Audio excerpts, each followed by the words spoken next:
So friends, கான்ஸ்ட் கீவேர்டை பற்றி நான் புரிஞ்சுக்க போகிறோம் இந்த வீடியோவில். அதுக்கு முன்னாடி நான் லாஸ்ட் வீடியோவில் ஒரு அவுட்புட் கண்டுபிடிக்க சொல்லி ஒரு குட்டியாக ஒரு கோடிங் சேலஞ்சஸ் கொடுத்துருப்பேன்.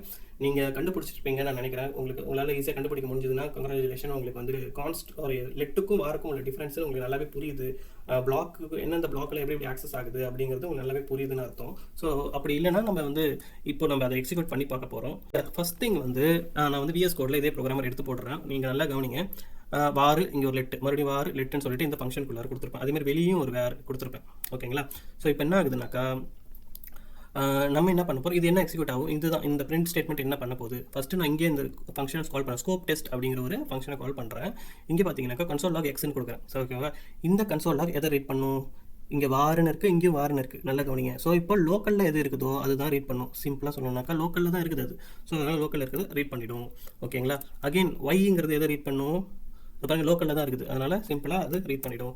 நெக்ஸ்ட் இங்கே பாருங்கள் லோக்கலாக இருக்குது அப்படின்னாக்கா இந்த பிளாக்குக்குள்ளார தான் இருக்குது இந்த வேரியபிள் எக்ஸும் ஒய்யும். ஸோ பிளாக்குக்குள்ளே என்ன இருக்குதோ அதை ஐடென்டிஃபை பண்ணிவிடும். ஓகேவா? இது வேராக இருந்தாலும் சரி, லெட்டாக இருந்தாலும் சரி, கான்ஸ்டாக இருந்தாலும் சரி, பிளாக்குக்குள்ளே ஃபஸ்ட்டு அது இருக்குதான்னு பார்த்துட்டு இருந்ததுன்னா அது இமீடியட்டாக பிரிண்ட் பண்ணிவிடும். அதில் எந்த ஒரு சேஞ்சும் கிடையாது. ஓகேங்களா? இன்கேஸ் இது கொஞ்சம் இங்கே கொஞ்சம் மாறும். நல்லா கவனிச்சிங்கன்னா தெரியும். இந்த எக்ஸ் பாருங்கள் வேரில் நான் டிக்ளேர் பண்ணியிருப்பேன். வேறு இங்கே ஒரு எக்ஸு, இங்கே ஒரு இந்த ஃபங்க்ஷன் ஸ்கோப். நான் சொன்ன மாதிரி பாருங்கிறது ஒரு ஃபங்க்ஷன் ஸ்கோப். ஃபங்க்ஷன்ஸ்குள்ளார அது கம்ப்ளீட்டாக ஒர்க் ஆகும். ஃபங்க்ஷனுக்கு வெளியே போச்சு அப்படின்னா தான் அதால் ஆக்சஸ் பண்ண முடியாது. சரியா? ஃபங்க்ஷன் ஸ்கோப் அப்படிங்கிறதுனால ஃபங்க்ஷன் கூட எப்படியான ஒர்க் ஆகும். And it is not a block scope. Okay, இப்போது நான் எக்ஸ் இங்கே டிக்ளேர் பண்ணியிருக்கேன்னா இமீடியட்டாக இது இந்த பிளாக்லாம் அதுக்கு தெரியாது. இந்த வேர் கீவேர்டுலாம் பிளாக்னா ஒன்றுமே தெரியாது. எஃப் பிளாக், ஒயில் பிளாக் இதில் வேணால் இருந்துட்டு போ, அதெல்லாம் எனக்கு கவலை இல்லைன்னு சொல்லிட்டு இந்த வேறு என்ன பண்ணணும், இதுதான் பிரிண்ட் பண்ணும். ஓகேங்களா? இந்த 3 தான் பிரிண்ட் பண்ணும். Because where is not a block scope, it is a function scope. Okay, block பற்றி அது கவலை இல்லை. பட் இந்த y இருக்கு இல்லையா, y நம்ம எப்படி டிக்ளேர் பண்ணோம், லெட்டர் டிக்ளேர் பண்ணியிருப்போம். நல்லா கவனிச்சிங்கன்னா தெரியும். So let is a block scope. அப்போது பிளாக்குக்குள்ளே இருக்கிறத அது என்ன பண்ணும், பார்க்கவே பார்க்காது. பிளாக்குக்கு வெளியே என்ன இருக்குது லோக்கல், அதுக்கு இது வந்து இது பிளாக்குள்ளே இருக்கிறத இது இக்னோர் பண்ணிடும். அதோட லோக்கல் ஒய்யோட லோக்கல் அப்படின்னாக்கா இதுதான் இந்த ஃபங்க்ஷனுக்குள்ளே இருக்குதுங்க இல்லையா, இந்த பிளாக்லாம் தாண்டி இதுதான் ஒய்யோடைய லோக்கல் அப்படின்னு அர்த்தம்.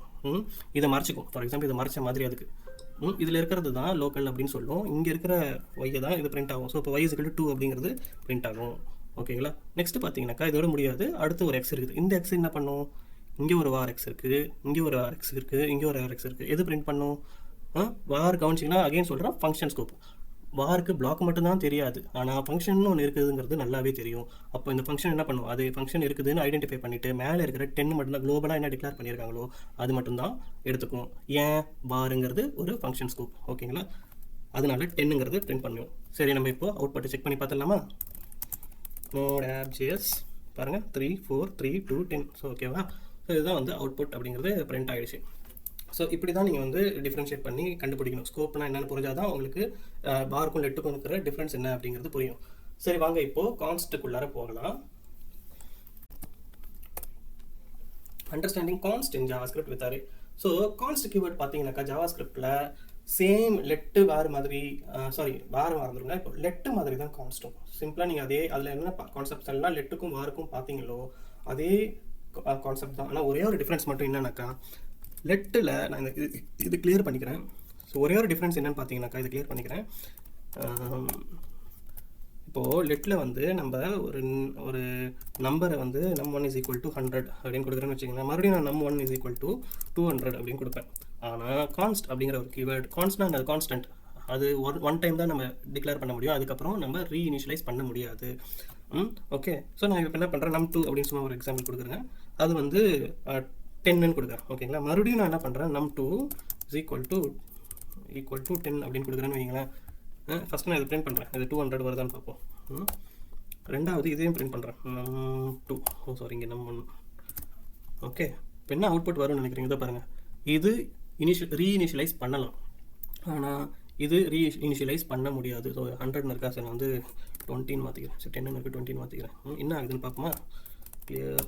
இப்போ பாருங்கள், எரர் அடிக்கும். என்னன்னா டைப் num2ல தான் அது எரர் அடிக்கும். Assignment to a constant variable, it's a type error அப்படின்னு சொல்லிட்டு சொல்லும். நம்மளால் ஒன்ஸ் நீங்கள் டிக்ளேர் பண்ணிட்டீங்கன்னா அதை ரீஇனிஷியலைஸ் பண்ண முடியாது, ரீடிக்ளேர் பண்ண முடியாது. ஸோ அதுதான் வந்து கான்ஸ்ட்டுக்கு இருக்கிற ஒரே ஒரு முக்கியமான டிஃப்ரென்ஸ். ஓகேங்களா? cannot be reassigned. மற்றபடி நம்ம என்ன வேணால் பண்ணலாம் அப்படின்னு அர்த்தம். சரி, இதோட 3த்தையும் சேர்த்து கம்பேர் பண்ணி பார்க்கலாமா? வார் என்ன பண்ணுறான்னு பார்த்தீங்கன்னா, வார் ரொம்ப ரொம்ப குட் பாய் வந்து பார்த்தீங்கன்னா ஃபார் 1000 வச்சுப்போமா, திருப்பியும் அதே வார் நம்மன்னு போட்டோம் அப்படின்னா என்ன ஆகுது? இது கான்செப்ட் நேருமே 10,000 போட்டால் கூட அப்படியே இருப்பான், யாரவே தோ பண்ண மாட்டான். அவன் ரொம்ப நல்ல பையன் மாதிரி எது பண்ணாலும் ஓகேன்னு அக்செப்ட் பண்ணுற மாதிரி இருப்பான். பட் இது வந்து கொஞ்சம் டேஞ்சர். இது வந்து திரும்ப திரும்ப நம்ம யூஸ் பண்ணாக்கா இது வந்து பக்ஸ் தான் வரும். நம்ம பெரிய லெவலில் கூட அடித்தோம்னா கண்டிப்பாக பக்ஸ் தான் வரும். அதனால தான் இதோட நம்ம ஸ்டாப் பண்ணுவோம். நம்ம அதிகபட்சம் நம்மளுடைய கோடில் நீங்கள் ஒரு பெரிய ஏபிஐ டெவலப் பண்ணுறீங்க, நோட்லேயும் சரி, எக்ஸ்பிரஸ் யூஸ் பண்ணி சரி, அது ரியாக்ட்லையும் சரி ஒரு ப்ராஜெக்ட் பண்ணுறீங்கன்னா மோஸ்ட் ஆஃப் தி இடத்துல லெட்டும் கான்ஸ்ட் தான் ரிப்பீட்டடாக நம்ம யூஸ் பண்ணுவோம். மேக்ஸிமம் கான்ஸ்ட் தான் யூஸ் பண்ணுவோம். நம்மளால் வந்து ஒன்ஸ் நம்ம ஒரு வேரியபிள் டிக்ளேர் பண்ணிட்டு ஒரு நம்பர் இனிஷியலைஸ் பண்ணேன்னா அது யாரும் மாற்றவே கூடாது அப்படின்னு தான் நினைப்பாங்க. இன்கேஸ் ரொம்ப மியூட்டேட் ஆகணும் அப்படின்னா தான், சேஞ்ச் ஆகணும் அப்படின்னா மட்டும்தான் நம்ம வந்து லெட் யூஸ் பண்ணுவோம். ஸோ கான்ஸ்ட்லேயே இன்னொரு விஷயமும் இருக்குது. உங்களுக்குலாம் அரேங்கிற கான்செப்ட் புரியும்னு நினைக்கிறேன். ஸோ அகைன் நான் சொல்கிறேன், ஜாவா ஸ்கிரிப்ட் வந்து பேசிக் கொஞ்சமாக தெரிஞ்சால் தான் நான் வந்து இந்த ES6 ஃபீச்சர்ஸ்குள்ளார வரணும் அப்படிங்கிறதுக்காக தான். ஆனால் so already understand some knowledge, கொஞ்சம் நாலேஜ் ப்ரோக்ராமிங்கில் இருந்திருக்கணும். லைக் அரேனா என்ன, ஸ்ட்ரிங்னா என்னன்னு தெரிஞ்சிருந்தால் தான் வந்து ES6 பிடிக்கும். அப்படி தெரியலாம், கண்டிப்பாக போயிட்டு ஒரு பேசிக் ப்ரோக்ராமிங் தெரிஞ்சுட்டு வந்துருங்க. ஸோ இப்போ நான் என்ன சொல்கிறேன்னா, ES6 ஃபீச்சர்ஸ் மட்டும்தான், ES6 புரியணுங்கிறதுக்காக மட்டும்தான் நான் வந்து இதெல்லாம் எடுக்கிறேன். உங்களுக்கு அரேலாம் நான் புரிஞ்சுக்கும், உங்களுக்கு தெரியும் அப்படின்னு நான் அசியூம் பண்ணிக்கிறேன். ஓகேங்களா? ஸோ ஃபஸ்ட்டு நம்ம ஒரு சிம்பிளான ஒரு கான்ஸ்ட் யூஸ் பண்ணி அரே 1 அப்படின்னு சொல்லிட்டு, அரேனா உங்களுக்கு தெரியும், சரி ஒரு நம்பர் அரேவாக இருக்கலாம், அதுக்கு ஒரு ஸ்ட்ரிங் அரேவாக கூட இருக்கலாம். சரி, நான் என்ன பண்ணுறேன், ஆப்பிள் அப்படின்னு அடிக்கிறேன், இன்னொரு இடத்துல பனானா அப்படின்னு அடிக்கிறேன், இன்னொரு இடத்துல மேங்கோ அப்படின்னு அடிக்கிறேன். ஓகேங்களா? இப்போ நான் இதை பிரிண்ட் பண்ணுறேன். இது எல்லாருக்குமே தெரிஞ்சது தான், மூணுமே வந்து பிரிண்ட் ஆகும். கரெக்டுங்களா? ஓப்ஸ், இது நிறைய அசைன் பண்ண கிளியர் பண்ணிக்கிறேன். ஆப்பிள் பனானா மேங்கோ அப்படிங்கிறது பிரிண்ட் ஆகிடுச்சு. ஓகே, இது எல்லாருக்குமே தெரிஞ்சது தான். ஸோ இப்போ நான் என்ன செய்ய போகிறேன், கான்ஸ்ட் வேணும், அரே டாட் புஷ்.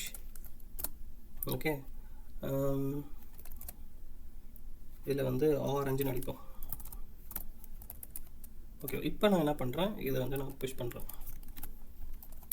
இது பாருங்களேன், ஆரஞ்சுன்னு வருது. நான் என்ன சொன்னேன், உங்களால் திரும்பி எதுவுமே எந்த சேஞ்சுமே பண்ண முடியாதுன்னு தானே சொன்னேன். பட் இது மட்டும் என்ன நடக்குது, ஏன் அந்த மாதிரி நடக்குது புரியுதா? நீங்கள் மேபி நல்ல ஒரு விஷயம் கவனிச்சிங்கன்னா, நம்மளால் ரீஇனிஷியலைஸ் தான் பண்ண முடியாது, ஆனால் மியூட்டேட் பண்ண முடியும். இந்த வார்த்தையை நல்லா கவனிங்க, மியூட்டேட். ஒரு அரேவை வச்சு நம்ம திருப்பி ரீஇனிஷியலைஸ் தான் பண்ண முடியாது. ரீஇனிஷியலைஸ்னால் என்னென்னு நான் திரும்பி காமிக்கிறேன். அரேல reinitialisation, for example array 1 is equal to என்ன பண்ண போகிறேன், ஆப்பிள் பனானாக்கு பதிலாக டொமேட்டோ ஆனியன் போடுறேன். ஓகேங்களா? இப்போ நான் என்ன பண்ணுறேன், கன்சோலாக எடுத்து போடுறேன். என்ன ஆகுது அப்படின்னு பார்ப்போமா? எரர் அடிக்கும். இதுக்கு பேர் தான் திருப்பியும் அசைன் பண்ணுறது. திருப்பியும் அசைன் பண்ணால் என்ன ஆகும், கண்டிப்பாக அது எரர் ஆகும். ஆனால் நான் இங்கே என்ன பண்ணியிருக்கேன்னு கவனிச்சிங்கன்னா தெரியும், என்ன பண்ணியிருக்கேன், மியூட்டேட் தான் பண்ணியிருக்கேன். ஒன்று புஷ் பண்ணலாம், பாப் பண்ணலாம், உள்ளே ஏதாவது இன்சர்ட் பண்ணலாம், ஓகேவா, டெலீட் பண்ணலாம். இந்த எல்லா ஆப்ரேஷனும் நம்மளால் கான்ஸ்ட் யூஸ் பண்ணி பண்ண முடியும். ஆனால் ஒரு விஷயம் மட்டும் பண்ண முடியாது, என்னது, ரீஅசைன் மட்டும் பண்ண முடியாது. ஸோ இதையும் வச்சு நிறைய பேர் கன்ஃபியூஸ் பண்ணிப்பாங்க.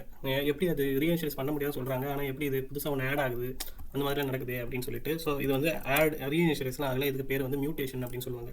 நம்ம கான்ஸ்ட் வேற மியூட்டேட் பண்ணிக்க முடியும், ஆனால் அதால் என்ன பண்ண முடியாது, ரீஇனிஷியலைஸ் தான் பண்ண முடியாது. சரிங்களா? ஸோ இதே நான் கான்செப்ட் வந்து இதோ பாருங்கள், இப்போ நான் லெட் யூஸ் பண்ணி பண்ணால் என்ன வரும் சொல்லுங்கள் பார்ப்போம். இங்கே நான் லெட்டுன்னு போட்ட ஒரே வார்த்தை முடிஞ்சு போச்சு. என்ன பாருங்கள், இதெல்லாம் மாறிடுச்சு பாருங்கள். அதுவே கான்ஸ்டன்ட் போட்டால் என்ன ஆகும், கண்டிப்பாக எரர் அடிக்கும். ஸோ இதுதான் வந்து அந்த எரர் அடிக்குதா. ஸோ இதுதான் வந்து கான்ஸ்ட்டுக்கும் லெட்டுக்கும் வாருக்கும் இருக்கிற டிஃப்ரென்ஸ். ஸோ உங்களுக்கு இது இந்த லெக்சரில் ரொம்ப கிளியராக புரிஞ்சிருக்கும்னு நினைக்கிறேன். ஸோ உங்களுக்கு ஏதாவது டவுட்ஸ் இருந்ததுன்னா கீழே கமெண்ட்ஸில் மென்ஷன் பண்ணுங்கள். ஏதாவது உங்களுக்கு ரிவ்யூஸ் இருந்ததுனாலும் வெளிப்படையாக நீங்கள் வந்து கமெண்ட்ஸில் மென்ஷன் பண்ணுங்கள். டவுட்ஸ் இருந்ததுனாலும் நான் வந்து குயிக்காக என்னால் முடிஞ்ச அளவுக்கு என்னால் ரிப்ளை பண்ணுறேன். Okay, thank you. ஸோ நெக்ஸ்ட் வீடியோவில் நம்ம இன்னொரு கான்செப்ட் ES6 ஃபீச்சரில் பார்க்க போகிறோம். அது வந்து ஆரோ ஃபங்க்ஷன்ஸ் அப்படின்னு சொல்லுவாங்க. So stay tuned.